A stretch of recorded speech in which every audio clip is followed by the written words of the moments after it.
بندش کا کنسیپٹ بہت عجیب ہے ہمارے معاشرے میں. انفیکٹ مجھے جب یہ سوال آتا ہے نا بندش کا, بڑا سننے کو ملتا ہے جی شادی نہیں ہو رہی بندش کرائی ہے کسی نے, بزنس نہیں چل رہا بندش کرائی ہے کسی نے, رشتے آ رہے تھے اچانک آنا بند ہو گئے بندش کرائی ہے کسی نے, ریجیکشن بہت ہو رہی ہے بندش ہے, ہر بات پہ بندش ہے.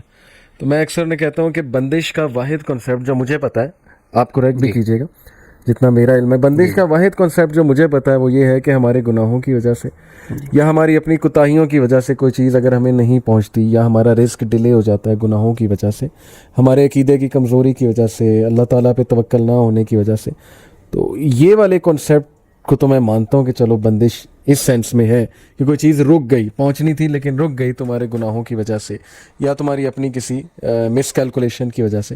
لیکن یہ جو کنسیپٹ ہے کہ ایک غلیظ گندا جادوگر کو بیٹھا ہوا ہے, وہ ایک چیز اللہ کی طرف سے ملنی تھی لیکن وہ اس نے روک دی, اس پہ تو میں بلیف نہیں رکھتا ہے. یہ سب سے پہلے میں چاہتا ہوں کہ آپ اس کی وضاحت فرمائیں کہ کیا میں ٹھیک سمجھ رہا ہوں, میری سوچ ٹھیک ہے؟ علی بھائی آپ بالکل ٹھیک کہہ رہے ہیں, لیکن جو لوگ ایسا سوال کرتے ہیں یا ایسا کنسیپٹ پیش کرتے ہیں, وہ کہتے ہیں کہ فلاں چیز بھی بندش کی وجہ سے رک گئی, میرا رشتہ بھی بندش کی وجہ سے رک گیا. بیسیکلی وہ چاہتے ہیں کہ ہمارے اوپر کوئی پریشانی نہیں آنی چاہیے. صحیح. ان کا بلیو یہ ہوتا ہے کہ ہم جنت میں رہ رہے ہیں, یہاں کوئی دکھ نہیں ملنا چاہیے. صحیح. دیکھیں ہم دنیا کے اندر زندگی گزار رہے ہیں, دنیا میں رہتے ہوئے آزمائش کا سامنا کرنا پڑے گا, پریشانیوں کا سامنا کرنا پڑے گا, ٹینشن, سارے سکون تو ہمیں جنت میں ملیں گے. صحیح. الدنیا سجن المؤمن و جنت الکافر. صحیح ہوگی. نبی صلی اللہ علیہ وسلم کا فرمانے علی شان ہے کہ دنیا مومن کے لیے قید خانہ ہے. کیا کبھی کوئی ایسا شخص بھی آپ کو علی بھائی ملا ہے جو قید خانے میں رہ کے وہ کہ میں بڑا مطمئن تھا وہاں؟ صحیح. قید خانہ جیسا بھی ہو وہاں سکون سارا نہیں مل سکتا. بالکل ٹھیک. اچھا, جب عقیدہ کمزور ہوتا ہے اور لوگ سینسٹیو ہوتے ہیں کہ کوئی ٹینشن نہیں آنی چاہیے, جیسے کوئی پریشانی آتی ہے تو سب سے پہلے تو جنات پہ ڈال دیا جاتا ہے, اور علاج کرنے والے بھی جنات پہ ڈال دیتے ہیں. اچھا, جب علاج کرنے والے جنات پہ ڈالتے ہیں تو شیطان بھی ہنستا ہوگا کہ یار یہ کام میں نے تو نہیں کیا, یہ پیر صاحب میرا نام لگائی جا رہے ہیں. تو بہت سارے ایسے کام ہیں جن پہ شیاطین نے نہیں کیا ہوتا, جادو نہیں ہوا ہوتا, لیکن عامل حضرات ان کو کہہ کے پریشان کر رہے ہوتے ہیں. چلیں شادی کے حوالے سے بات کر لیں یا بزنس کے حوالے سے کر لیں. شادی سب سے پہلے, میرے پاس بہت سارے پیشنٹ آتے ہیں. صحیح. علی بھائی سب سے پہلے تو بیٹیوں کی شادیاں لیٹ کی جاتی ہیں.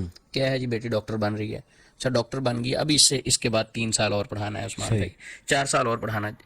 وہی بیٹی جس کے چھوٹی عمر میں بہت اچھے رشتے آ رہے ہوتے ہیں, جو انہوں نے ریجیکٹ کیے ہوتے ہیں, انہوں نے نہیں کیے ہوتے وہ رشتے, وہی اسی لڑکی کا رشتہ مل ہی نہیں رہا ہوتا. بیسیوں کیس ہے میرے پاس ایسے, آپ ملنا چاہیں. صحیح. پہلے ان کے بہت اچھے رشتے آ رہے تھے, اب جادو کس نے کیا؟ نبی صلی اللہ علیہ وسلم کا فرمانے علی شان تو یہ ہے کہ جب بچہ بالغ ہو تو فوری شادی کریں اس کی. صحیح. اب یہ ہماری بات سن کے یوتھ تو بڑے خوش ہوں گے کہ چلے ہمارے حق میں بات ہو رہی. دیکھیں شادی جو ہے بالغ ہونے کے بعد ہے. اچھا, والدین کہیں گے اکثر ابھی ہمارا بچہ نا ذرا پاؤں پہ کھڑا ہو جائے, بندہ ان سے پوچھے کہ پہلے سر پہ کھڑا ہوتا ہے, پاؤں پہ ہی ہوتا ہے. صحیح. یعنی عجیب و غریب باتیں. ایک بچہ ہے, اس کو واش روم آیا ہے, ٹھیک ہے, واش روم آیا تو وہ کہ والد صاحب کو کہ میں نے واش روم جانا, گھر میں واش روم بنا دیں. تو والد صاحب کہیں نہیں بیٹا ابھی آپ رک جاؤ, ابھی میری استطاعت نہیں ہے, میرے پاس طاقت نہیں ہے, جیسے ہوگی تو پھر بناؤں گا. تو کیا ہے, وہ تو غلطیوں اور گناہوں کی طرف جائے گا نا. صحیح. صحیح. اس کا تو واش روم بیچ میں ہی نکل جائے گا, اس کے تو اختیار میں نہیں ہے. صحیح. تو اسی طرح شادی جو ہے, جس طرح کھانا ضروری ہے, پانی پینا ضروری ہے, شادی کو وقت پہ کرنا ضروری ہے. سب سے پہلی وجہ یہ ہے کہ شادیاں ہم لیٹ کرتے ہیں, اپنے بچوں کو لیٹ کر دیتے ہیں. جب عمریں زیادہ ہو جاتی ہیں پھر رشتے نہیں ملتے. اچھا, زیادہ عمر میں پھر کئی بار چھوٹی عمر, بچی چھوٹی ہے, آدمی بڑا ہے, یا آدمی چھوٹا ہے, لڑکی بڑی ہے, تو وہ رشتہ نہیں چلتا, طلاق ہو گئی, کوئی مسئلہ بن گیا, تو اس کے بعد فوری کہہ دیا جاتا ہے یہ تو جادو کی وجہ سے ٹوٹ گیا. حالانکہ بہت ساری غلطیاں ہوتی ہیں بیچ میں, کمیاں کوتاہیاں ہوتی ہیں. تو میں کہتا ہوں کہ جادو پہ ڈالنے کے بجائے, جنات پہ ڈالنے کے بجائے, شیاطین پہ ڈالنے کے بجائے, سب سے پہلے اپنے آپ کو سکین کرنا چاہیے, کوئی میری غلطی تو نہیں ہے.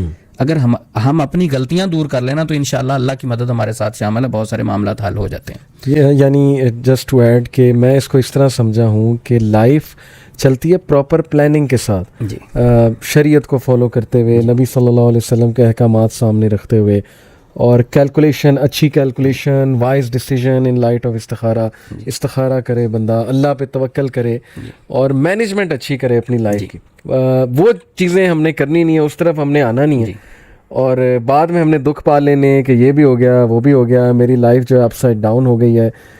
لائف کی اپ سائڈ ڈاؤن ہونے کی بہت بڑی وجہ عثمان بھائی، چونکہ میں ماشاءاللہ ہماری یہ فیلڈ بھی ہے بیہیویئرل مینجمنٹ پلس سائیکالوجی کچھ پڑھی ہے، مین وجہ یہ کہ آپ نے مینجمنٹ ٹھیک نہیں کی.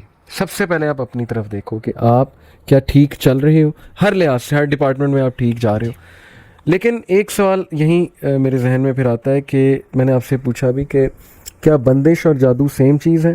ہمارے معاشرے میں بندش کرانے کا مطلب یہی ہوتا ہے لوگوں کا کہ جادو ہو گیا؟ جی بالکل، بندش اور جادو سے مراد سیم ہی ہوتا ہے کہ کسی چیز میں بھی رکاوٹ فیل کرنا، شادی کسی بھی کام میں رکاوٹ آ گئی وہ آپ پہ بندش ہوگی یا میرے اوپر بندش ہوگی. بندش ہو جاتی ہے لیکن اس کا ہم انکار نہیں کر سکتے. بندش کے کانسیپٹ کو ہم نہیں سمجھتے، وہ بیسیکلی تخیلات پہ اثر انداز ہوتی ہے.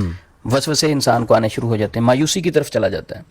تو اسلام کہتا ہے کوئی بھی بندہ مایوس ہو، کوئی بھی بندہ اللہ پہ مضبوط توکل نہ کرے تو اس کا کام نہیں ہوگا. اللہ خود فرماتے ہیں، حدیث قدسی ہے، انا عند ظن عبدی بی ان ظن خیرا فلہ وان ظن شرا فلہ.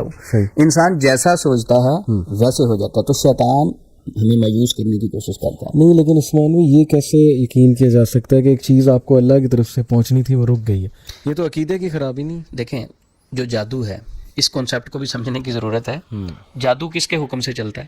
اللہ کے حکم سے چلتا ہے. صحیح.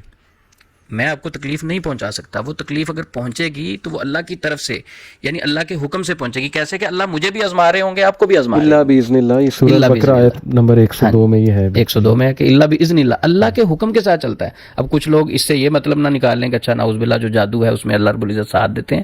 ایسا نہیں. جو جادو دنیا میں کوئی کام بھی اللہ کے حکم کے بغیر نہیں ہو سکتا. زہر اگر ایک شخص کھاتا ہے وہ فوری مر جاتا ہے، کچھ لوگ نہیں بھی مرتے، ایسی ریسرچ موجود ہے. تو اللہ کے حکم سے ہی انسان مرتا ہے. جادو بھی اللہ کے حکم سے چلتا ہے. اللہ رب العزت اس جادو میں ساتھ نہیں دیتے، بلکہ جادو کرنے والے کی بھی اس وقت آزمائش چل رہی ہوتی ہے، جادوگر کی بھی آزمائش چل رہی ہوتی ہے، جس کے اوپر جادو ہوتا ہے اس کی بھی آزمائش چل رہی ہوتی ہے کہ اس پریشانی کی کیفیت میں یہ کس طرف بھاگتا ہے. جو اللہ کے ساتھ محبت کے دعوے کرتا ہے، میں تو اللہ کے علاوہ کسی کی مانتا نہیں ہوں، تو اس پریشانی میں یہ میری طرف آتا ہے یا جادوگروں کی طرف بھاگ جاتا ہے. بالکل صحیح. کیونکہ میں نے تو حدیث میں پڑھا ہے کہ صحابہ جب نبی صلی اللہ علیہ وسلم کے پاس آتے تھے شکایات لے کے، کچھ ظاہر پرابلمس ہوتے تھے لائف میں، تو یا تو اللہ کے نبی استغفار کرنے کا کہتے تھے، جو جتنا میں نے پڑھا ہے. ایک وہ دعا سکھائی، لا الہ الا انت سبحانک انی کنت من الظالمین، میرے بھائی کی دعا، یونس علیہ السلام نبی صلی اللہ علیہ وسلم نے کہا میرے بھائی کی دعا. پھر ایک حدیث میں درود ابراہیمی کا بہت تذکرہ آیا، بلکہ ایک صحابی کو نبی صلی اللہ علیہ وسلم نے کہا کہ اس کو اور بڑھاؤ، اس کو اور بڑھاؤ. بڑھتے بڑھتے بڑھتے بڑھتے 100% ان کا یہی جو ہے وہ ورد ہو گیا. تو اس طرف لوگ آتے نہیں ہیں، انہیں شارٹ کٹس چاہیے کہ کوئی تعویذ ہمیں مل جائے، کوئی ہم کچھ نہ کریں، ہم چینج نہ ہو، ہماری تھنکنگ چینج نہ ہو، ہم یہ نہ دیکھیں ہم نے کس کس کے ساتھ زیادتیاں کی ہوئی ہیں، ہم پتہ نہیں کیا گناہوں میں ملوث ہیں، ہم استغفار نہیں کرتے ہیں. ہم نے یہ نہیں دیکھنا کہ ہم نے صلہ رحمی میں کتنی کوتاہیاں کی ہیں، اور جب ہمارے پاس پاور تھی شاید ہم نے کسی کے ساتھ ظلم کیا وغیرہ وغیرہ. لیکن ہم فوراً پینک ہو کے دوسری سائڈ پہ جاتے ہیں کہ نہیں کوئی تعویذ مل جائے، کوئی بابا جی جو ہے نا ہمارے سر پہ ہاتھ رکھتے ہیں اور ہمارا معاملہ جو ہے وہ حل ہو جائے.